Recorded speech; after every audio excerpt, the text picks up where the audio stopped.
السلام علیکم ورحمۃ اللہ وبرکاتہ. کیا حال ہے آپ لوگوں کا؟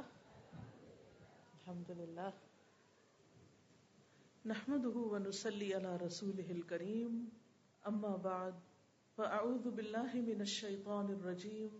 بسم اللہ الرحمن الرحیم. رب اشرح لی صدری ویسر لی امری واحلل عقدۃ من لسانی یفقهوا قولی. ہماری آج کی گفتگو کا موضوع ہے رحمت اللہ واسعہ. اللہ کی رحمت بہت وسیع ہے. سوال یہ پیدا ہوتا ہے کہ رحمت کہتے کس کو ہے؟ رحمت ہے کیا چیز؟ عام زبان میں رحمت کا لفظ استعمال ہوتا ہے دل کی نرمی کے لیے، دل کا نرم ہونا، کسی پر شفقت اور مہربانی کرنا. اللہ سبحانہ و تعالیٰ کی رحمت کی جب بات ہوتی ہے تو اس کا معنی ہوتا ہے کہ اللہ تعالیٰ کی ایسی صفت جو بندوں کو فائدے اور ان کی بھلائی کی چیزیں پہنچانے کا تقاضا کرتی ہے، خواہ بندے کا دل اس کو پسند نہ بھی کرے اور خواہ وہ فائدے اس کو فائدے نظر نہ بھی آئے. اس کو آپ کس طرح سمجھ سکتے ہیں؟ ایک ماں اپنے بچے کے لیے بڑی مہربان ہوتی ہے، بہت رحیم اور شفیق ہوتی ہے. انسانی رشتوں میں سے سب سے زیادہ مہربانی کا، شفقت کا، محبت کا رشتہ ماں کا رشتہ ہوتا ہے، والدین کا رشتہ ہوتا ہے. لیکن کیا ماں ہر وقت اپنے بچے کی مرضی پہ چلتی؟ نہیں. کبھی وہ بچے کے ساتھ پیار کرتی ہے، کبھی وہ بچے کے ساتھ لاڈ کرتی ہے، لیکن کبھی بچے کے ساتھ سختی بھی کرتی. کبھی بچے کو اس کی پسند کی چیز دیتی ہے، کبھی بچے کو اس کی پسند کی چیز سے روک بھی دیتی ہے. اور یہ روکنا جو ہے یہ بھی اس کی شفقت اور مہربانی ہی ہوتا ہے، کیونکہ بچہ تو ناسمجھ ہے، اس کو تو نہیں پتا کہ اس کے لیے کیا چیز اچھی اور کیا اچھی نہیں. وہ تو یہی چاہتا ہے اپنی ناسمجھی میں کہ جو چیز اس کو اچھی لگتی ہے بس اسے وہ مل جائے. ہمارا حال بھی کچھ ایسا ہی ہے. ہم جب کہتے ہیں یا اللہ تو ہم پہ رحمت فرما، مہربانی کر، تو اصل میں ہم کیا کہہ رہے ہوتے ہیں کہ اللہ جو ہمیں پسند ہے نا، جو چیز ہم چاہتے ہیں، جس چیز کو ہمارا دل چاہتا ہے بس وہ ہو جائے. اب ایسا تو نہیں ہو سکتا، اور رحمت اس کا نام بھی نہیں. ہو سکتا ہے کہ ہمارے لیے اس کی شفقت اور اس کی مہربانی ہمارے نفس کے خلاف جانے میں ہو، اس سے ہمارے اندر زیادہ میچورٹی آ سکتی ہو، اس سے ہمارے اندر زیادہ خیر آ سکتی، وہ ہمارے لیے زیادہ اچھی ہو. کبھی کبھی کڑوی دوا جو ہے وہ میٹھی گولی سے، بلکہ میٹھی گولی سے ہے ہی اچھی. یعنی جو شفا آپ کو کڑوی دوا سے حاصل ہوتی ہے یا دوا کھا کے حاصل ہوتی ہے، وہ چاکلیٹ کھا کے تو حاصل نہیں ہوتی، بلکہ میٹھی چیزیں تو الٹا انسان کے لیے نقصان دہ ہی ہوتی. تو اگر انسان کی زندگی میں ہر وقت آسانیاں ہی ہو جائیں، ہر وقت سہولتیں ہی ہو جائیں، ہر وقت مرضی کے مطابق ہی ہر کام ہوتا جائے، تو اس چیز سے انسان کا نفس بڑا موٹا ہو جاتا ہے. بعض اوقات اس کے اندر سرکشی آ جاتی، تکبر اور غرور آنے لگتا ہے. وہ اپنے آپ کو بڑی چیز سمجھنے لگتا ہے. وہ سمجھتا ہے کہ میں تو بہت اچھا ہوں، اسی لیے میرا سارا معاملہ بہت ہی اچھا ہے، میرے لیے ہر چیز بہت آسان ہے. تو اللہ سبحانہ وتعالی جب اپنے بندوں پر رحمت فرماتا ہے تو اس کی رحمت کے مختلف طرح کے مظاہر ہوتے ہیں. اور ویسے بھی رحمت کی دو قسمیں ہیں، ایک عام قسم ہے اور ایک خاص قسم ہے. رحمت عام جو ہے اللہ تعالی کی، وہ مسلم، کافر، نیک، گناہگار، انسان، حیوان، نباتات سب کے لیے ہے.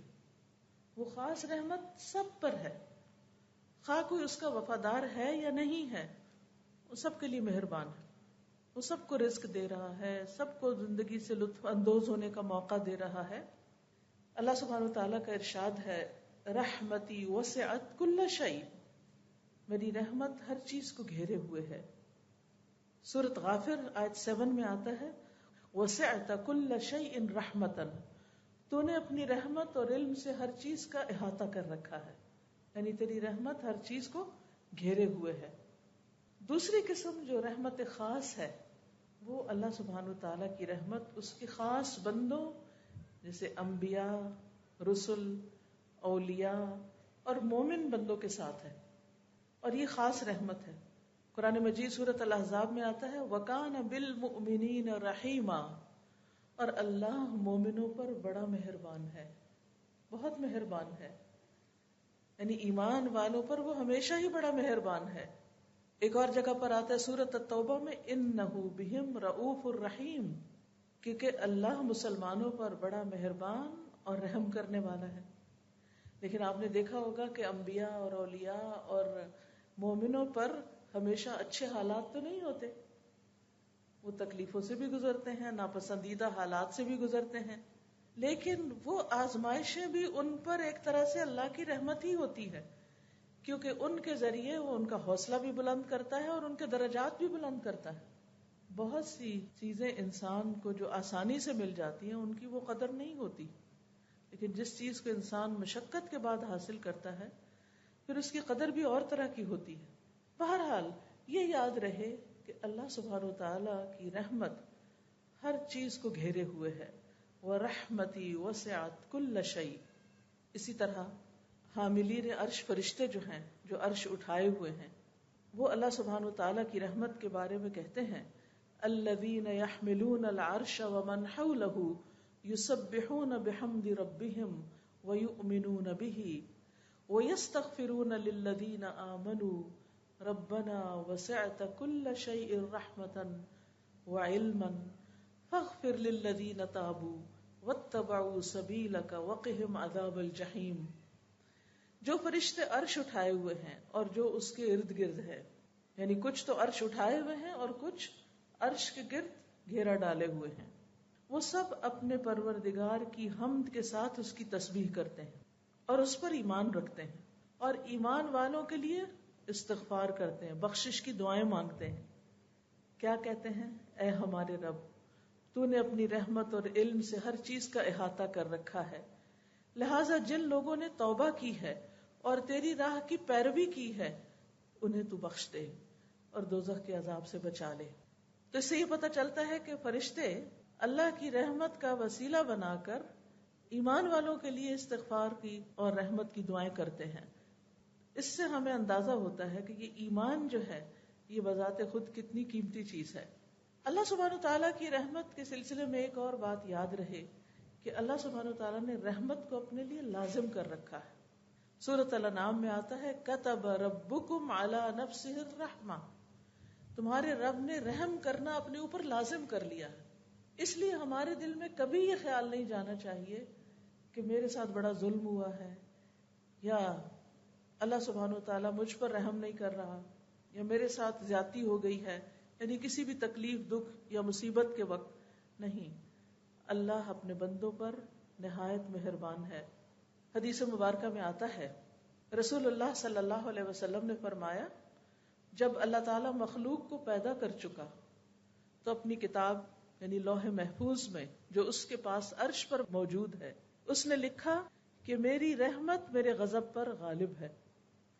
یعنی جہاں اللہ تعالیٰ مہربان ہے وہاں اللہ تعالیٰ غضبناک بھی ہوتے ہیں، غلط کام کرنے والوں سے ناراض بھی ہوتے ہیں، لیکن اس کی رحمت اس کے غضب پر بھاری ہے، اس کی رحمت اس کے غضب سے زیادہ ہے۔ ایک اور حدیث سے ہمیں پتہ چلتا ہے کہ اللہ کی رحمتیں 100 ہیں، یعنی اللہ کی رحمت 100 درجوں میں ہے۔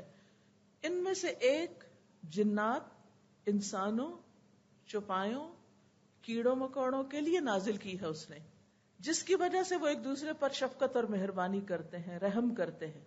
اسی وجہ سے وحشی جانور اپنے بچے پہ شفقت کرتا ہے، یعنی مثال کے طور پر شیر جو دوسرے جانوروں کا شکار کرتا ہے لیکن اپنے بچے کو نہیں کھاتا، تو یہ بھی اللہ تعالیٰ کی ڈالی ہوئی اس رحمت کا نتیجہ ہے۔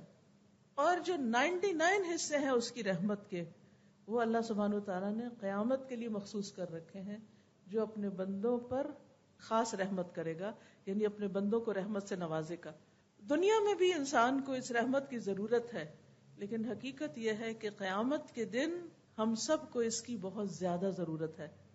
اور یاد رکھیے کہ کوئی بھی شخص اللہ کی رحمت کے بغیر جنت میں جا ہی نہیں سکتا، کیونکہ ہم میں سے کوئی شخص عمل کے ساتھ جنت کی قیمت نہیں چکا سکتا۔ کہ اگر ہم میں سے کوئی یہ سمجھے نا کہ میں نے تو اتنے اچھے کام کر لیے کہ اب تو جنت میرا حق بن گئی یا میں اس کی حقدار ہو گئی، تو یہ غلط فہمی ہے۔ ہم میں سے کوئی بھی جنت کا حقدار نہیں ہے. یہ اللہ کی رحمت ہے کہ وہ ہمیں اپنی رحمت سے اس میں داخل کرے. اور جنت کا ایک نام بھی رحمت رکھا ہے اللہ نے. اللہ تعالیٰ فرماتے ہیں انتی رحمتی، تو میری رحمت ہے. ارحم بکی من اشاء، تیرے ذریعے میں رحمت کروں گا جس پر میں چاہوں گا. تو اللہ تعالیٰ جس پر چاہتا ہے رحمت فرماتا ہے. لیکن یہ ہمیشہ یاد رہے کہ اللہ کی رحمت بہت وسیع ہے. رسول اللہ صلی اللہ علیہ وسلم نے فرمایا، اور یہ صحیح مسلم کی روایت ہے، اللہ نے آسمان اور زمین کی پیدائش کے دن، یعنی جس دن آسمان اور زمین بنے تھے، اس دن 100 رحمتوں کو پیدا کیا تھا. ہر رحمت آسمان اور زمین کے درمیانی خلا کے برابر ہے، اتنی زیادہ ہے. یعنی زمین سے لے کر آسمان تک یہ جو خالی جگہ آپ کو نظر آتی ہے، اس میں سے ہر رحمت، یعنی 100 جو رحمتیں ہیں ان میں سے ہر رحمت اتنی زیادہ ہے جس سے زمین سے آسمان تک کی ساری خلا بھر جائے. اس سے آپ اس کی رحمت کی وسعت کا اندازہ لگا سکتے ہیں. جب ہم کہتے ہیں نا رحمت اللہ واسعہ، جب آپ نے اس لیکچر کا ٹائٹل سنا ہوگا یا پڑھا ہوگا تو آپ سوچ رہے ہوں گے کہ اچھا اللہ کی رحمت وسیع ہے، کتنی وسیع، تو اس کا ہم اندازہ نہیں کر سکتے. لیکن اس کی وسعت کا اندازہ، یعنی ہماری عقل جو ہے وہ مادی چیزوں کو دیکھ کے بات زیادہ سمجھتی ہے، تو ہمیں سمجھانے کے لیے بتائے گے کہ اتنی زیادہ ہے جیسے زمین اور آسمان کے درمیان کی خلا کی جگہ ہے. اور اس میں سے ایک رحمت جو ہے ان 99 میں سے، جن میں سے ہر ایک اتنی دفعہ، یعنی اس کو 99 سے ملٹیپلائی مزید کر لیں، ان میں سے بس صرف ایک حصہ زمین پر اتارا گیا ہے، جس کی وجہ سے جانور، پرندے، چرندے، انسان، حیوان، یہ سارے آپس میں ایک دوسرے سے محبت کرتے ہیں. یہ جو ہمارے دلوں میں انسانوں کے ساتھ شفقت، محبت اور رحمت کے جذبات ہیں، یہ بھی دراصل ہمارے ذاتی نہیں ہیں، یہ بھی اللہ کی دین ہے. اللہ دلوں میں ڈالتا ہے تو ہم دوسروں کے ساتھ شفقت کا معاملہ کرتے ہیں. ورنہ آپ دیکھیں کہ ہمارے اندر ہمارے نفس کا شر بھی ہے، شیطان کے وسوسے بھی ہیں، اور انسان چھوٹی چھوٹی باتوں پر جلد غضبناک بھی ہو جاتا ہے، ناراض بھی ہو جاتا ہے. ان وسوسوں کی وجہ سے بدگمان بھی بہت جلدی ہوتا ہے.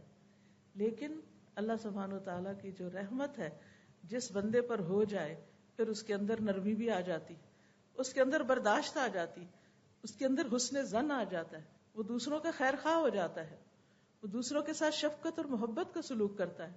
اور یہ سارا دراصل اس پر اللہ کا انعام ہوتا ہے کہ جس کی بنا پر وہ دوسروں میں یہ نرمی بانٹ رہا ہوتا ہے. یہ اللہ کی دین ہوتی ہے، یعنی اللہ کی رحمت ہوتی ہے اس پر.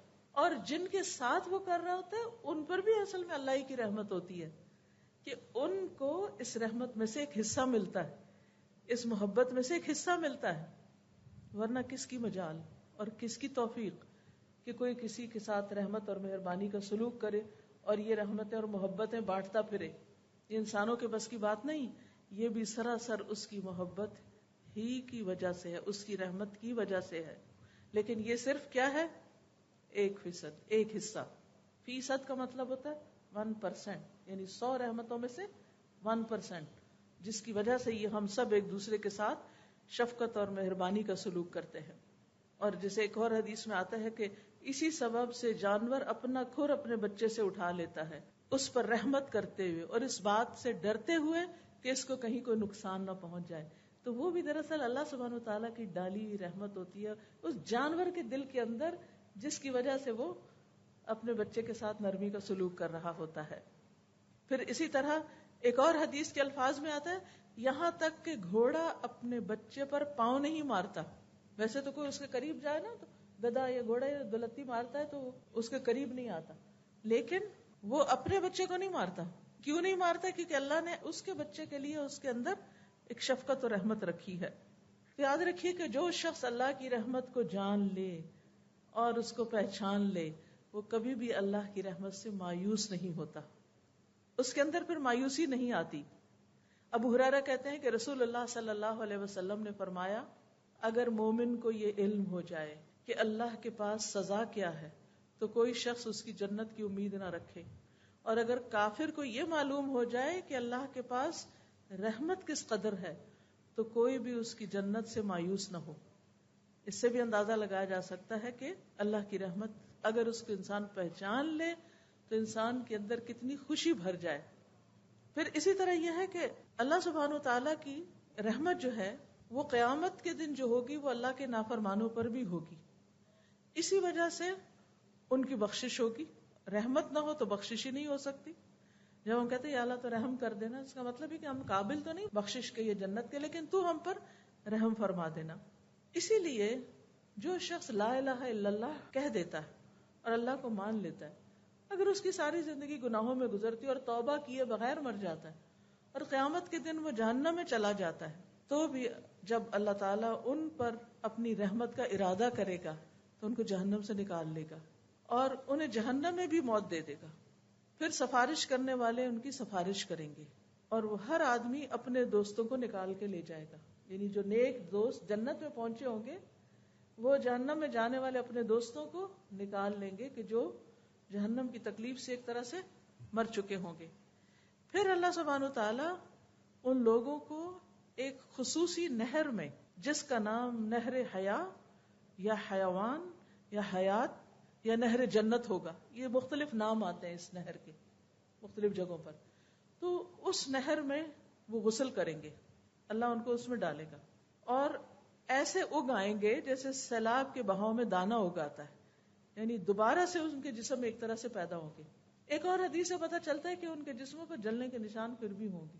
جو جنت میں جائیں گے تو لوگ پہچان جائیں گے اور ان کو جہنمیون کے نام سے پہچانیں گے کہ یہ وہ لوگ ہیں جو جہنم میں جانے کے بعد جنت میں پہنچے، لیکن اتنے گناہ کر کے سزا بھگت کے پھر بھی جو جنت میں جائیں گے تو اللہ کی رحمت سے ہی جائیں گے، ورنہ اگر اللہ تعالیٰ رحمت نہ کرے تو وہیں پر ہی پڑے رہیں. تو ہم سب کو یہ بات یاد رکھنی چاہیے کہ اللہ سبحانہ وتعالیٰ کی رحمت تو بہت وسیع ہے، لیکن ہم اس کے لیے کیا کر رہے ہیں، ہم اس کی رحمت کو کتنا پکارتے ہیں. پھر اسی طرح آپ دیکھیں ایک حدیث میں آتا ہے کہ اللہ سبحانہ وتعالیٰ جب یعنی جنت والوں کو جنت میں بھیج دیں گے، جہنم والے جہنم میں چلے جائیں گے. پھر اسی طرح انبیاء علیہ السلام شفاعت کریں گے، محمد صلی اللہ علیہ وسلم شفاعت کریں گے اور کچھ لوگوں کو جہنم سے نکال لیا جائے گا. پھر مومنوں کی شفاعت ہوگی. جب سارے شفاعت کر چکیں گے تو اس کے بعد ارحم الراحمین کے علاوہ کوئی اور نہ بچے گا. فرشتے بھی شفاعت کر گئے، انبیاء نے بھی کر دی اور مومنوں نے بھی کر دی، سب نے اپنے اپنی شفاعت کے ذریعے لوگوں کو جہنم سے نکلوا لیا. اب صرف ارحم الراحمین باقی رہ گئے.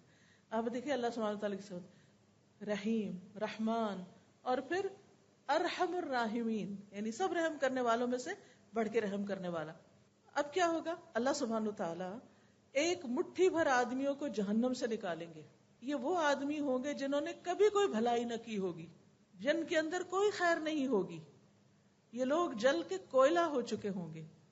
اللہ تعالیٰ ان کو ایک نہر میں ڈالیں گے جو جنت کے دروازوں پر ہوگی، جس کو نہر الحیا کہا گیا، اور اس میں اتنی جلدی تر و تازہ ہوں گے جس طرح دانا پانی کے بہاؤ میں کوڑے کچرے کی جگہ پر اگ آتا ہے. یعنی وہ بظاہر دیکھنے میں وہ گندی سی چیز نظر آتی لیکن ایک دم اس میں سے گرین پودا نکل آتا ہے. تو ایسے ہی یہ بھی نکل آئیں گے موتیوں کی طرح چمکتے ہوئے. ان کی گردنوں میں سونے کے پٹے پڑے ہوئے ہوں گے جن کی وجہ سے پھر ان کو جنت والے پہچان لیں گے اور ان کے بارے میں کہیں گے کہ یہ اتقاء اللہ ہیں، یہ اللہ کے آزاد کردہ بندے ہیں جنہیں اللہ نے صرف اپنی رحمت کی بنا پہ بغیر کسی عمل کے جنت میں داخل کیا، بغیر کسی عمل کے وہ جنت میں داخل ہوں گے. لیکن اب سوال یہ پیدا ہوتا ہے کہ وہ کون خوش نصیب ہوں گے کہ جو اس مٹھی کے اندر آ جائیں گے اور وہ پھر آزاد ہو جائیں گے جہنم سے. تو اس سے آپ اندازہ لگائیں کہ اللہ سبحانہ وتعالیٰ ہمیں دنیا میں اپنی رحمت کی طرف دعوت دیتا ہے، جنت کی طرف بلاتا ہے. واللہ یدعو الی دار السلام، دار السلام کی دعوت دیتا ہے اللہ کہ سلامتی کے گھر کی طرف آ جاؤ. جہنم سے بچنے کی بات کرتا ہے. لیکن اس کے باوجود لوگ ہیں کہ اپنے نفس کے ہاتھوں مجبور ہو کر یا لوگوں اور سوسائٹی کے ہاتھوں مجبور ہو کر اللہ کو ناراض کرنے کے کام کرتے رہتے ہیں. پھر بھی اگر مرنے سے پہلے بھی توبہ کر لیں تو دروازہ کھلا ہے توبہ کا، یہ بھی اس کی رحمت ہے. اب دیکھیے ہمارے ساتھ کوئی 2 سے 4 دفعہ زیادتی کر جائے نا، ہم معاف نہیں کرتے اس کو، ہم نہیں معاف کریں گے اس کو. چلے زبان سے بھی کہہ دینا معاف کیا، دل میں ضرور رکھیں گے. پھر کہتے ہیں دل سے نہیں نکال پاتے، کیا کریں، ہم تو اتنے کمزور ہیں نا. دیکھیے دوسری طرف آپ دیکھیں کہ ارحم الراحمین جو ہے اللہ سبحانہ وتعالیٰ جو ہے وہ کس طرح بندوں کو نکالتا ہے اس سے. وہ یہ نہیں چاہتا کہ بندے جہنم میں جلیں، وہ قطعاً نہیں یہ چاہتا. اس نے ہر دور میں پیغمبر بھیجے، لوگوں کو عقل دی، فطرت پہ پیدا کیا، ہر ایک کو مسلمان پیدا کیا، سارے اسباب مہیا کیے، سوچ سمجھ دی، کان آنکھ دل دیے کہ لوگ غور کریں، اپنے رب کو پہچانیں. لیکن سارے طریقوں کے باوجود اگر لوگ پھر بھی نہیں اس راستے پر آتے اور تب بھی وہ جہنم میں چلے جاتے ہیں تو اللہ سبحانہ وتعالیٰ اپنی رحمت کے ساتھ ان کو وہاں سے بھی نکالے گا. اس سے اندازہ کریں کہ اللہ تعالیٰ کتنا مہربان ہے. اور یہ یاد رکھیے کہ ہم میں سے ہر شخص اللہ کی رحمت کا محتاج ہے، ہم سب کو اس کی ضرورت ہے، کیونکہ وَرَحْمَةُ رَبِّكَ خَيْرٌ مِّمَّا يَجْمَعُونَ، تیرے رب کی رحمت بہتر ہے ہر اس چیز سے جسے لوگ جمع کر رہے ہیں. یعنی کسی کے پاس سب کچھ بھی ہو دنیا میں جو وہ چاہتا ہے تو بھی کم ہے اس رحمت کے مقابلے میں جو اللہ کی طرف سے اس پر آتی ہے.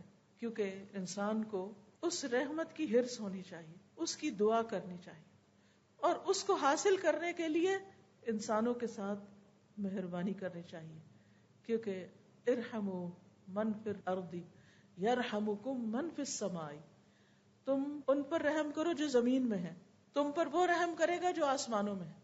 یعنی اگر تم چاہتے ہو کہ اللہ تم پر مہربان ہو، تم پر رحمت کرے، تو پھر تم کیا کرو؟ زمین والوں پر مہربانی کرو. وہ شعر بھی ہے نا، کرو مہربانی تم اہل زمین پر، خدا مہربان ہوگا عرش بری پر. یعنی اگر تم مہربانی کرو گے دوسروں کے ساتھ تو تم پر بھی رحم کیا جائے گا. لہذا جو انسان یہ چاہتا ہے کہ اس کو اللہ کی رحمت مل جائے، وہ اللہ کی رحمت پا لے، اسے چاہیے کہ وہ دوسروں کے ساتھ مہربان ہو جائے. پھر اسی طرح اللہ سبحانہ وتعالیٰ اگر رحمت کر دے تو کوئی روک نہیں سکتا، اور اگر اللہ اپنی رحمت بند کر دے تو کوئی اور دینے والا بھی نہیں ہے. قرآن مجید میں آتا ہے ما یفتح اللہ للناس من رحمت فلا ممسک لها وما یمسک فلا مرسل له من بعده وهو العزیز الحکیم. جو کچھ اللہ لوگوں کے لیے رحمت میں سے کھول دے اسے کوئی بند کرنے والا نہیں. یعنی جس پر اللہ اپنی رحمت نچھاور کر دے اسے کوئی روک نہیں سکتا، اور جو بند کر دے اس کے بعد اسے کوئی کھولنے والا نہیں. وہی سب پر غالب اور کمال حکمت والا ہے. یاد رکھیے یہ اللہ ہی کی رحمت ہے کہ ہم زندہ ہیں، یہ اللہ کی رحمت ہے کہ اس نے ہمیں مسلمان بنایا، یہ اللہ کی رحمت ہے کہ اس نے ہمیں قرآن دیا ہے. قل بفضل اللہ وبرحمتہ فبذلک فلیفرحوا هو خیر مما یجمعون. قرآن کا ملنا، قرآن کا سمجھنا، قرآن سے محبت کا ہونا، یہ سب بھی دراصل اللہ کی رحمت ہوئی ہے ہم پر کہ اس نے ہمیں اس راستے پر لگا دیا، کہ ہمیں اس کا شوق دے دیا کہ ہم اس کی کتاب کو پڑھیں. اور یہ بھی حقیقت ہے کہ یہ اللہ کی رحمت ہی ہے جو انسان کو گمراہی سے بچاتی ہے، جو انسان کو خسارے سے بچاتی ہے. کیونکہ ایک جگہ پر آتا ہے فلولا فضل اللہ علیکم ورحمتہ لکنتم من الخاسرین. اگر اللہ کا فضل اور اس کی رحمت نہ ہوتی تو تم خسارہ پانے والوں میں شامل ہو جاتے، یعنی تم نقصان سے بچ نہیں سکتے تھے. اسی طرح اللہ سبحانہ وتعالیٰ کی رحمت ہی ہے جو انسان کو اس کے اپنے نفس کے شر سے بچاتی. یعنی ہم میں سے ہر انسان کے اندر نفس ہے اور نفس کا ایک شر بھی ہے. قرآن مجید میں آتا ہے وما ابرئ نفسی ان النفس لامارۃ بالسوء الا ما رحم ربی. یعنی انسان اپنے نفس کے شر سے بھی کب بچ سکتا ہے؟ جب اللہ کی رحمت ہوتی. اسی لیے فلا تزکوا انفسکم، اپنے آپ کو پاکیزہ مت کہو. ہم یہ نہیں کہہ سکتے کہ ہمارے اندر بڑی خیر خوبی ہے، ہم بڑے نیک پاک ہیں یا ہمارا تزکیہ ہو چکا ہے. نہیں، یہ اللہ ہی کی رحمت ہوتی ہے کہ انسان صحیح راستے پہ چلتا ہے اور نفس کی شرارتوں سے بچ جاتا ہے. اللہ کی رحمت ہی انسان کو شیطان کی پیروی سے بچاتی، شیطان کے اتباع سے بچاتی. ولولا فضل اللہ علیکم ورحمتہ لاتبعتم الشیطان الا قلیلا. اگر اللہ کا فضل اور رحمت نہ ہوتی تو تم شیطان کی پیروی کرنے لگتے سوائے چند ایک کے. تو دنیا آخرت کے نقصان سے بھی اللہ کی رحمت بچاتی ہے، شیطان سے بھی، نفس کے شر سے بھی. پھر اسی طرح گناہوں سے بھی انسان اللہ کی رحمت سے ہی بچتا ہے. ہمارے اندر کوئی کمال نہیں، کوئی طاقت نہیں. یعنی کبھی کوئی تعریف بھی کرے نا کہ آپ تو بڑے نیک ہیں اور آپ نے تو سارے غلط کام چھوڑ دیے، تو آپ سوچا کریے تو اللہ کی رحمت ہوئی. اگر میں کچھ واقعی کر رہی تو ہم سمجھتے کہ کچھ ہو رہا ہے تو یہ صرف اس کی رحمت سے ہی ہو رہا ہے. میرے اندر کوئی کمال نہیں ہے، اس میں میرا کچھ نہیں ہے، یہ اس نے مہربانی کی ہے مجھ پر. پھر اسی طرح گھروں کے اندر آپس میں محبت، اتفاق، سلوک اور آپس میں لوگوں کا ایک دوسرے کے ساتھ اچھا سلوک کرنا، یہ بھی دراصل اللہ کی رحمت ہی ہوتی ہے، کیونکہ انسانوں کے اندر اختلاف تو ہوتا ہی ہے. وَلَا يَزَالُونَ مُخْتَلِفِينَ إِلَّا مَنْ رَحِمَ رَبُّكَ. لوگ ہمیشہ آپس میں اختلاف کرتے رہیں گے مگر جس پر تیرے رب کی رحمت ہو جائے. جس پہ رب کی رحمت ہو جائے ان لوگوں کے اندر موافقت ہو جاتی ہے، آپس میں محبتیں ہو جاتی ہیں، آپس میں ایک دوسرے کی کیئر اور ایک دوسرے کے بارے میں کنسرن ہوتا ہے انسان کے اندر پھر، اور یہ بھی اللہ کی رحمت ہوتی. یاد رکھیے اللہ کی رحمت ہی کی وجہ سے اخلاق بھی اچھے ہوتے ہیں. نبی صلی اللہ علیہ وسلم کے بارے میں آتا ہے قرآن مجید میں فَبِمَا رَحْمَةٍ مِّنَ اللَّهِ لِنْتَ لَهُمْ. اللہ کی رحمت کی وجہ سے ہی آپ ان کے لیے مہربان ہیں. یعنی یہ آپ پر اللہ کی رحمت ہے کہ آپ ان کے ساتھ نرم ہیں، مہربانی کا اچھا سلوک کرتے ہیں. وَلَوْ كُنْتَ فَظًّا غَلِيظَ الْقَلْبِ لَانفَضُّوا مِنْ حَوْلِكَ. اگر آپ سخت دل ہوتے، تند مزاج ہوتے اور سنگ دل ہوتے تو یہ آپ کے آس پاس سے چھٹ جاتے. تو نبی صلی اللہ علیہ وسلم کے اندر بھی جو رحمت تھی وہ دراصل اللہ ہی کی دی ہوئی تھی. فَبِمَا رَحْمَةٍ مِّنَ اللَّهِ لِنْتَ لَهُمْ. اور اگر کوئی لیڈر اپنے فالوورز کے ساتھ مہربان ہوتا ہے تو وہ بھی دراصل اللہ ہی کی رحمت کے ساتھ ہوتا ہے. یہ اللہ ہی کی رحمت ہوتی ہے کہ جس میں سے اس کو حصہ مل جاتا ہے، اور جس کو نرمی میں سے حصہ مل گیا اس کو تو بہت بڑی خیر مل گئی. ان گھرانوں کے اندر تو بہت اللہ کی رحمتیں ہو گئی. پھر اسی طرح آپ دیکھیں کہ اللہ کی رحمت انسان کو دنیا میں بھی ہمارے گناہوں کے باوجود بہت سی مصیبتوں سے بچاتی، اور آخرت میں بھی انسان اللہ ہی کی رحمت کا محتاج ہوگا. یوم لا یغنی مولا عن مول شیئا ولا هم ینصرون الا من رحم اللہ. جس دن کوئی دوست اپنے دوست کے کچھ کام نہ آئے گا اور نہ انہیں کہیں سے مدد ملے گی مگر جس پر اللہ نے رحم کر دیا. یعنی انسانوں کے کام نہیں آ سکیں گے، اللہ کی رحمت ہی پار لگائے گی. یہ بات بھی ہمیں اچھی طرح سمجھ آنی چاہیے. اور اللہ کی رحمت ہی قیامت کے دن انسان کو تکلیفوں اور مصیبتوں سے بچائے گی. وَمَن تَقِ السَّيِّئَاتِ يَوْمَئِذٍ فَقَدْ رَحِمْتَ. اس دن جس کو تو نے برائیوں کے برے انجام سے بچا لیا اس پر تو نے دراصل رحم کر دیا. اور اللہ ہی کی رحمت انسان کو جنت میں لے جانے والی ہے. نبی صلی اللہ علیہ وسلم نے فرمایا کسی شخص کا عمل اسے جنت میں داخل نہیں کر سکتا. صحابہ نے عرض کیا یا رسول اللہ صلی اللہ علیہ وسلم آپ کا بھی نہیں؟ آپ نے فرمایا نہیں میرا بھی نہیں، سوائے اس کے کہ اللہ اپنے فضل اور رحمت سے مجھے نوازے. اب جب انسان کو یہ احساس ہوتا ہے نا کہ جو کچھ بھی ہے دنیا کی خیر یا آخرت کی سب اللہ سبحانہ و تعالیٰ کی رحمت سے، تو پھر انسان اللہ سبحانہ و تعالیٰ کے ساتھ ایک تعلق قائم کرتا ہے. وہ سب سے بڑھ کر اللہ کی طرف لپکتا ہے کیونکہ سب کچھ دینے والا تو وہی ہے. اسی نے ہماری مادی ضروریات بھی پوری کی اور جذباتی اور روحانی اور ہر طرح کی، اور جو بھی نعمت ہے فما بکم من نعمت فمن اللہ. تمہارے پاس کوئی بھی جو نعمت ہے وہ اللہ کی طرف سے. اگر یہ ذہانت ہے یا عقل ہے یا سمجھ ہے یا علم ہے یا اچھا گھرانہ اللہ نے دیا، اچھے ماں باپ دیے، اچھے بہن بھائی دیے، اچھا ماحول دیا، دین کی سمجھ، سب اس کی طرف سے، اسی کی رحمت. تو یہ چیز انسان کے اندر جب آ جاتی ہے تو پھر انسان اللہ کا شکر گزار ہوتا ہے، اللہ کی طرف رجوع کرتا ہے، اللہ کے ساتھ اپنا تعلق درست کر لیتا ہے. اسی طرح آپ دیکھیے کہ اگر انسان اللہ کی رحمت کو سمجھنا چاہے تو کائنات پر بھی غور و فکر کرے. بارشوں کا برسنا، مردہ زمین کا زندہ ہونا، یہ زمین کا نباتات اگانا، یہ سب کا سب اللہ کی رحمت اور اس کی وجہ سے ہے. پھر رزق کے اسباب آسان ہونا، یہ بھی اللہ ہی کی رحمت ہے.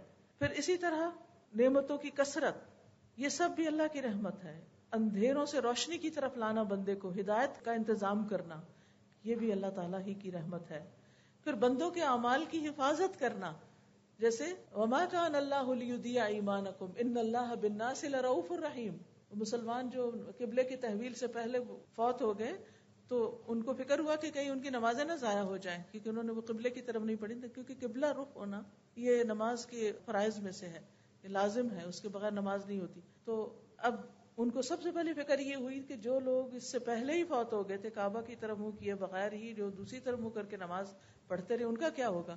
اللہ تعالیٰ فرماتے ہیں اللہ تمہارے ایمان یعنی تمہاری نمازوں کو ضائع نہیں کرے گا، کیونکہ ان اللہ بالناس لرؤوف الرحیم. تو ہمارے اعمال کی حفاظت اور ان پر جزا اور پھر دعاؤں کی قبولیت، یہ سب بھی اللہ کی رحمت ہی ہے. سورۃ مریم کے شروع میں اللہ تعالیٰ فرماتے ہیں ذکر رحمت ربک عبدہ زکریا. تیرے رب کی رحمت کا ذکر جو اس کے بندے زکریا پر ہوئی. کیا اذ نادى ربه نداء خفيا قال رب اني وهن العظم مني واشتعل الرأس شيبا وَلَمْ أَكُنْ بِدُعَائِكَ رَبِّ شَقِيًّا، جو اس کی رحمت سے امید رکھتے تھے تو اسی لیے ان کے اندر مایوسی نہیں آتی تھی. تو اللہ سبحانہ وتعالیٰ اس دعا کی قبولیت کو اپنی رحمت بتاتے ہیں. پھر اسی طرح یہ اللہ کی رحمت ہوتی ہے کہ اللہ تعالیٰ ایمان والوں کی حفاظت کرتا ہے اور ایمان والوں کی اولاد کی بھی حفاظت کرتا ہے. سورۃ کہف میں جو ایک نیک والدین جو فوت ہو چکے تھے اور ان کے بچے یتیم تھے، ان کے مال کی حفاظت اللہ نے کس طرح کی. خضر علیہ السلام وہاں گئے اور انہوں نے وہاں اس کے اوپر ان کے خزانے پر دیوار بنا دی. جب موسیٰ علیہ السلام نے پوچھا کہ اس بستی والوں نے تو آپ کو کھانا بھی نہیں دیا اور آپ نے ان کے بچوں کی دیوار بنا دی، تو انہوں نے کیا کہا کہ میں نے اپنی مرضی سے نہیں کیا. یہ دراصل کیا تھا؟ یہ اللہ کی رحمت تھی، رحمت من ربک. تو بات یہ ہے کہ اللہ سبحانہ وتعالیٰ کی یہ خاص رحمت ہوتی ہے کہ جس کی وجہ سے وہ غیر محسوس طریقے سے بندوں کی مدد کرتا ہے اور ان کو بخش دیتا ہے، ان کی غلطیوں سے درگزر کرتا ہے. لیکن اب سوال یہ پیدا ہوتا ہے کہ ہم اللہ کی رحمت کو کیسے حاصل کریں، اپنی طرف کیسے متوجہ کریں، ہم کیا کام کریں کہ جس سے اللہ کی رحمت آئے ہم پر. اس میں سب سے پہلی چیز ایمان ہے. ایمان لانا اور ایمان کو درست رکھنا اور ایمان پر جم کے رہنا، ایمان کی مضبوطی، یہ انسان کو اللہ کی رحمت کا مستحق بناتا ہے. قرآن مجید سورۃ النساء میں اللہ تعالیٰ فرماتے ہیں فَأَمَّا الَّذِينَ آمَنُوا وَاعْتَصَمُوا بِهِ فَسَيُدْخِلُهُمْ فِي رَحْمَةٍ مِّنْهُ. اب جو لوگ اللہ پر ایمان لے آئے اور انہوں نے کتاب کو مضبوطی سے تھاما، وَاعْتَصَمُوا بِهِ، یا اللہ کو اپنا سہارا بنایا، فَسَيُدْخِلُهُمْ فِي رَحْمَةٍ مِّنْهُ، وہ اپنی طرف سے ان کو رحمت سے نوازے گا، ان کو اپنی رحمت میں داخل کرے گا. پھر اسی طرح توحید پر جمے رہنا. جب کچھ بچے ایک بستی سے نکل کر غار کی طرف گئے تھے اپنے ایمان کو بچانے کے لیے، تو انہوں نے کیا کہا تھا؟ فَأْوُوا إِلَى الْكَهْفِ يَنشُرْ لَكُمْ رَبُّكُمْ مِنْ رَحْمَتِهِ، کہ تم اس غار کی طرف پناہ لے لو، اللہ تم پر اپنی رحمت نازل فرمائے گا، رحمت نچھاور کر دے گا، رحمت کھول دے گا. تو اس سے بھی یہ پتہ چلتا ہے کہ جب انسان ایمان پر استقامت اختیار کرتا ہے، پختگی اختیار کرتا ہے، تو اس پر بھی اللہ کی رحمت ہوتی ہے. پھر اسی طرح جو شخص اللہ کے عذاب سے ڈرتا ہے اس پر اللہ کی رحمت ہوتی ہے، کیونکہ اللہ کے عذاب سے ڈرنا ہم سب کے لیے ضروری ہے. یعنی رحمت ہمیں اللہ کے عذاب سے بے خوف نہ کر دے. یعنی جتنی بھی اللہ کی رحمت ہے لیکن اس کا جو عذاب ہے اس سے ڈرنا چاہیے اور اپنے گناہوں سے ڈرنا چاہیے. تو جو انسان ڈرتا رہتا ہے نا اس پر اللہ کی رحمت ہو جاتی ہے. پھر اسی طرح اللہ سے دعائیں کرنا، وَادْعُوهُ خَوْفًا وَطَمَعًا ان رحمت اللہ قریب من المحسنین. اللہ کی رحمت قریب ہے محسنین کے. یعنی جب انسان کوئی نیک کام کرتا ہے اور پھر دعا کرتا ہے تو اس کی دعا قبول ہوتی ہے، اس پر اللہ کی رحمت آتی ہے. پھر اللہ اور اس کے رسول کی اطاعت کرنے والوں پر اللہ کی رحمت آتی ہے. وَأَطِيعُوا اللَّهَ وَأَطِيعُوا الرَّسُولَ لَعَلَّكُمْ تُرْحَمُونَ، اور اللہ کی اطاعت کرو اور اس کے رسول کی اطاعت کرو تاکہ تم رحم کیے جاؤ، تم پہ رحم کیا جائے. پھر اسی طرح قرآن کو پڑھنا اور اس پر عمل کرنا. قرآن مجید میں آتا ہے وَهَذَا كِتَابٌ أَنزَلْنَاهُ إِلَيْكَ مُبَارَكٌ فَاتَّبِعُوهُ وَاتَّقُوا لَعَلَّكُمْ تُرْحَمُونَ. پھر قرآن کو غور سے سننا، یعنی مبارک کتاب کی پیروی کرنا، اللہ سے ڈرنا رحمت لاتا ہے. پھر جو شخص فَإِذَا قُرِئَ الْقُرْآنُ فَاسْتَمِعُوا لَهُ وَأَنصِتُوا لَعَلَّكُمْ تُرْحَمُونَ. جب قرآن پڑھا جا رہا ہو تو چپ ہو جاؤ، غور سے سنو تاکہ تم پہ رحم کیا جائے. یعنی یہ چیز بھی اللہ کی رحمت کو لاتی. یعنی جب ایک بندہ اللہ کے کلام کی طرف متوجہ ہوتا ہے، لیکن کتنی دفعہ ایسا ہوتا ہے تلاوت لگی ہوتی ہے اور ہماری باتیں نہیں ختم ہوتی. پھر اسی طرح یہ ہے کہ اپنے فرائض ادا کرنا، فرائض کی ادائیگی رحمت کا سبب بنتی ہے. نیک عمل، فَأَمَّا الَّذِينَ آمَنُوا وَعَمِلُوا الصَّالِحَاتِ فَيُدْخِلُهُمْ رَبُّهُمْ فِي رَحْمَتِهِ ذَلِكَ هُوَ الْفَوْزُ الْمُبِينُ. رہے وہ لوگ جو ایمان لائے اور انہوں نے نیک عمل کیے، اللہ انہیں اپنی رحمت میں داخل کرے گا. یہی کھلی کامیابی ہے. تو نیک اعمال جو ہے وہ اللہ کی رحمت کا ذریعہ بنتے ہیں. اور نیک اعمال میں سب سے پہلے نماز آتی ہے. حدیث میں آتا ہے کہ جب تم میں سے کوئی شخص نماز کے لیے کھڑا ہوتا ہے تو اللہ کی رحمت اس کی طرف متوجہ ہو جاتی ہے. سبحان اللہ. یعنی نماز سب سے بہترین ذریعہ ہے اللہ کی رحمت کو اپنی طرف متوجہ کرنے کا. اسی وجہ سے ہم دیکھتے ہیں کہ نبی صلی اللہ علیہ وسلم جب ان پر کوئی تکلیف آتی تو وہ کیا کرتے تھے، کوئی پریشانی آتی تھی تو کیا کرتے تھے، فوراً نماز کی طرف دوڑتے تھے. فزع الی الصلاۃ. تاکہ اللہ کی رحمت کو متوجہ کر سکیں. پھر اسی طرح نوافل پڑھنا، خصوصاً عصر سے پہلے کی 4 رکعتیں. ان کے بارے میں حدیث میں آتا ہے رحم اللہ امرأن صلی قبل العصر 4، اللہ اس شخص پر رحمت فرمائے جو عصر سے پہلے 4 رکعتیں پڑھے. اب یہ نہ تو فرض ہے نہ ہی سنت مؤکدہ ہے، لیکن اگر کوئی شخص پڑھتا ہے تو اللہ کی رحمت کو اپنی طرف متوجہ کرتا ہے. اسی طرح رات کا قیام اور گھر والوں کو نماز کے لیے جگانا، تو جگانے والا شوہر ہو یا بیوی ہو، اس کے بارے میں حدیث میں آتا ہے اللہ اس شخص پہ رحم کرے جو رات کو اٹھے اور نماز پڑھے اور اپنی بیوی کو جگائے، اور اللہ اس عورت پر رحم کرے جو اٹھے اور نماز پڑھے اور پھر شوہر کو بھی جگائے.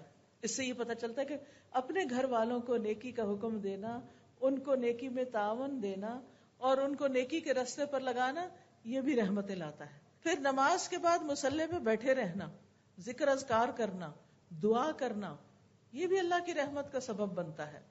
اور ایسے شخص کے لیے جب تک اس کا وضو نہ ٹوٹے اور وہ ذکر کرتا رہے، فرشتے دعا کرتے ہیں، کہتے ہیں اللہم اغفر لہ وارحمہ، اللہ اس کی بخشش فرما، اللہم ارحمہ، اللہ اس پہ رحم فرما. یعنی فرشتے اس کے لیے رحمت کی دعائیں کرتے ہیں. پھر اسی طرح اللہ کے راستے میں نکلنا، اللہ کے راستے میں ہجرت کرنا، دین کے کام کے لیے نکلنا، وہ لوگ بھی اللہ کی رحمت کے امیدوار ہیں. پھر اسی طرح جان و مال سے اللہ کے راستے میں جہاد کرنا، اللہ کا قرب پانے کے لیے صدقہ کرنا. یہ جو صدقہ ہے یہ بھی اللہ کی رحمت کو متوجہ کرتا ہے، قرب الہی کا ذریعہ ہوتا ہے. پھر اسی طرح اللہ کا ذکر، کیونکہ نبی صلی اللہ علیہ وسلم نے مسلمان خواتین کو اپنے دور کی فرمایا اپنے اوپر لا الہ الا اللہ تسبیح اور تقدیس لازم کر لو، غافل نہ رہا کرو کہ رحمت الہی کو فراموش کر دو. یعنی تمہارا ذکر کرنا ایک طرح سے رحمت لاتا ہے، تو اگر تم نے اس کو چھوڑ دیا تو رحمت کو بھول جاؤ گی. اکٹھے ہو کر مل بیٹھ کر قرآن کا پڑھنا پڑھانا، ذکر کا کرنا، یہ بھی اللہ کی رحمت لاتا ہے. لا يقعد قوم يذكرون الله عز وجل الا حفتهم الملائکہ وغشیتهم الرحمہ. جو لوگ اللہ کے ذکر کے لیے بیٹھے ہوتے ہیں فرشتے انہیں گھیر لیتے ہیں، رحمت انہیں ڈھانپ لیتی ہے. پھر اسی طرح استغفار کرنا، لولا تستغفرون اللہ لعلکم ترحمون. پھر توبہ اور اصلاح کرنا، مصیبتوں پر صبر کرنا، انا للہ و انا الیہ راجعون پڑھنا، اولئک علیہم صلوات من ربہم ورحمہ. جو انا للہ پڑھتا ہے اور تکلیف کے وقت صبر کرتا ہے، اس پر رب کی نوازشیں ہوتی ہیں، رب کی رحمت آتی ہے اور رب اس کو تھام لیتا ہے. اس لیے کسی کی بھی قریبی عزیز پیارے کی وفات پر صبر جو ہے یہ اللہ کی رحمت کا سبب بنتا ہے، خصوصاً بچے کی وفات پر. کیونکہ ماں کا دل ہوتا ہے نا اس بچے کے اندر، جب بچہ فوت ہوتا ہے اور ماں صبر کرتی ہے اور الحمدللہ کہتی ہے تو اللہ تعالیٰ فرشتوں کو حکم دیتا ہے کہ اس کے لیے ایک گھر بناؤ جس کا نام کیا رکھو؟ بیت الحمد. اسی طرح دوسروں کو معاف کرنا، دوسروں کو معاف کرنے والوں پر بھی اللہ کی رحمت آتی ہے. پھر اسی طرح دوسروں پر رحم کرنا، حدیث میں آتا ہے انما یرحم اللہ من عبادہ الرحماء، اللہ تعالیٰ اپنے بندوں میں سے ان بندوں پہ رحم کرتے ہیں جو دوسرے بندوں کے ساتھ رحم کرتے ہیں. یعنی اگر ہم بندوں کے ساتھ مہربانی کریں گے تو اللہ تعالیٰ ہم پر مہربانی کرے گا. اسی طرح ایک حدیث میں آتا ہے رسول اللہ صلی اللہ علیہ وسلم نے فرمایا اس ذات کی قسم جس کے ہاتھ میں میری جان ہے، اللہ اپنی رحمت کا مستحق رحم دل بندے کو ہی بناتا ہے. تو صحابہ نے کہا ہم میں سے ہر کوئی رحم کرتا ہے. آپ نے فرمایا نہیں، یہ نہیں کہ اپنے دوست کے حق میں رحم دل بن جاؤ، بلکہ تمام لوگوں پہ رحم کرنا ہوگا.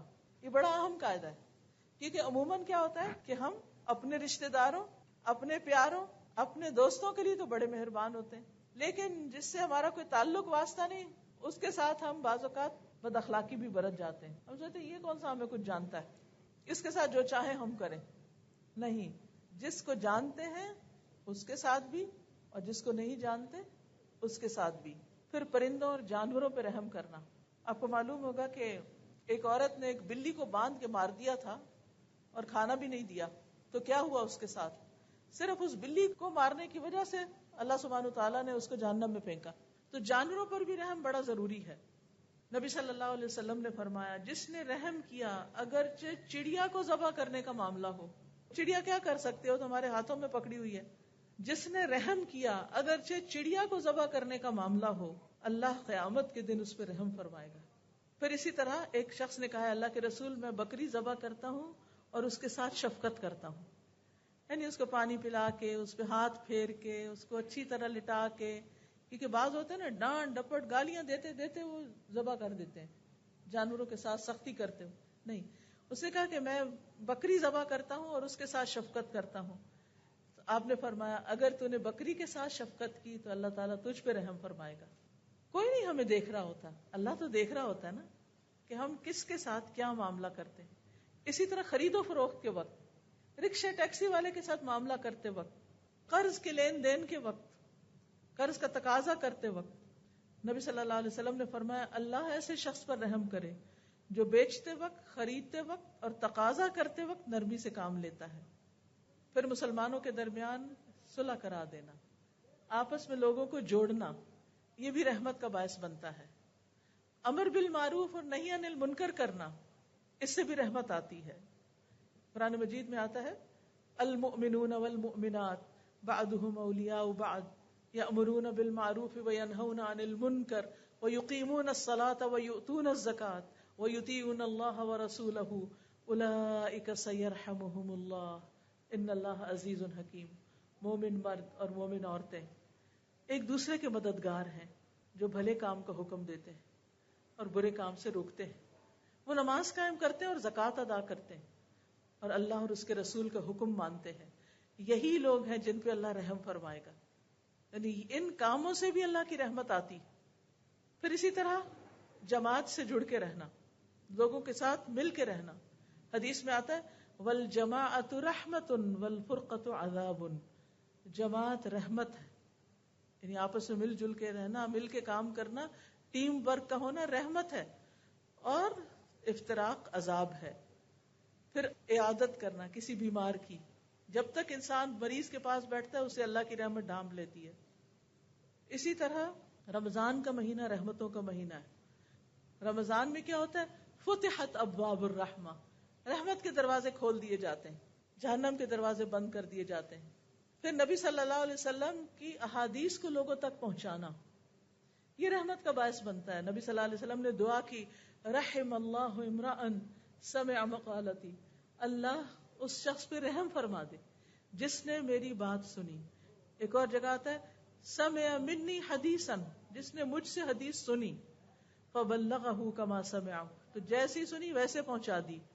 فرب مبلغ اوعى له من سامع، کیونکہ کچھ ایسے ہیں جن کو پہنچائی جاتی ہے وہ سننے والوں سے زیادہ سمجھدار ہوتے ہیں. یعنی کچھ لوگ تو وہ تھے جنہوں نے نبی صلی اللہ علیہ وسلم سے ڈائریکٹ سنی، لیکن انہوں نے سن کے آگے جن کو سنائی انہوں نے اس میں سے کئی فقہی مسائل نکال لیے، بہت اور طرح سمجھا، اس کو بہت غور و فکر کیا، اس میں اس کی حفاظت کی، ان حدیثوں کو یاد کیا، ان پہ محنت کی. تو اس علم کو آگے سے آگے نسلوں تک پہنچانا جو ہے یہ بھی اللہ کی رحمت کو دعوت دیتا ہے. لیکن کچھ کام ایسے ہیں جو اللہ کی رحمت سے محروم بھی کرتے ہیں انسان کو، ان سے بچنے کی ضرورت ہے. سب سے پہلے تو اللہ کا انکار، یعنی کفر. پھر دوسروں پہ رحم نہ کرنا. حدیث میں آتا ہے من لا يرحم الناس لا يرحمه اللہ عز وجل، جو لوگوں کے ساتھ رحم نہیں کرتا اللہ بھی اس کے ساتھ رحم نہیں کرے گا. پھر اسی طرح آپ نے فرمایا رحمت سوائے بدبخت کے کسی سے نہیں چھینی جاتی، صرف بدبخت ہوتا ہے جو دوسروں پہ ظلم کرتا ہے. پھر اسی طرح بچوں کو پیار نہ کرنا، چھوٹوں سے شفقت نہ کرنا.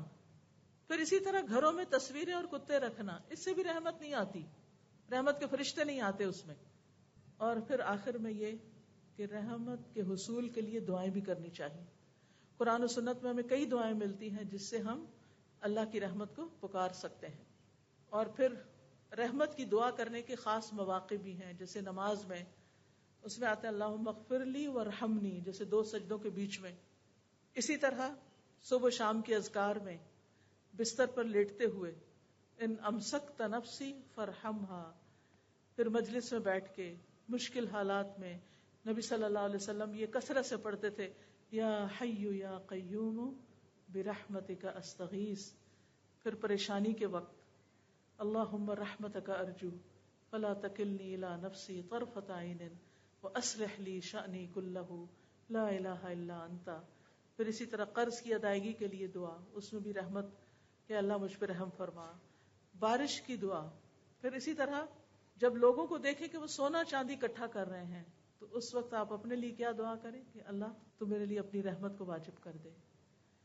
پھر اسی طرح دوسروں کو رحمت کی دعا دینی چاہیے کہ اللہ ان پہ رحمت کرے. سب سے پہلے کس کے لیے؟ والدین کے لیے. رب ارحمہما کما ربیانی صغیرا. اسی طرح جب سلام کریں تو السلام علیکم ورحمۃ اللہ کہیں، یعنی دوسروں کو رحمت کی دعا دیں.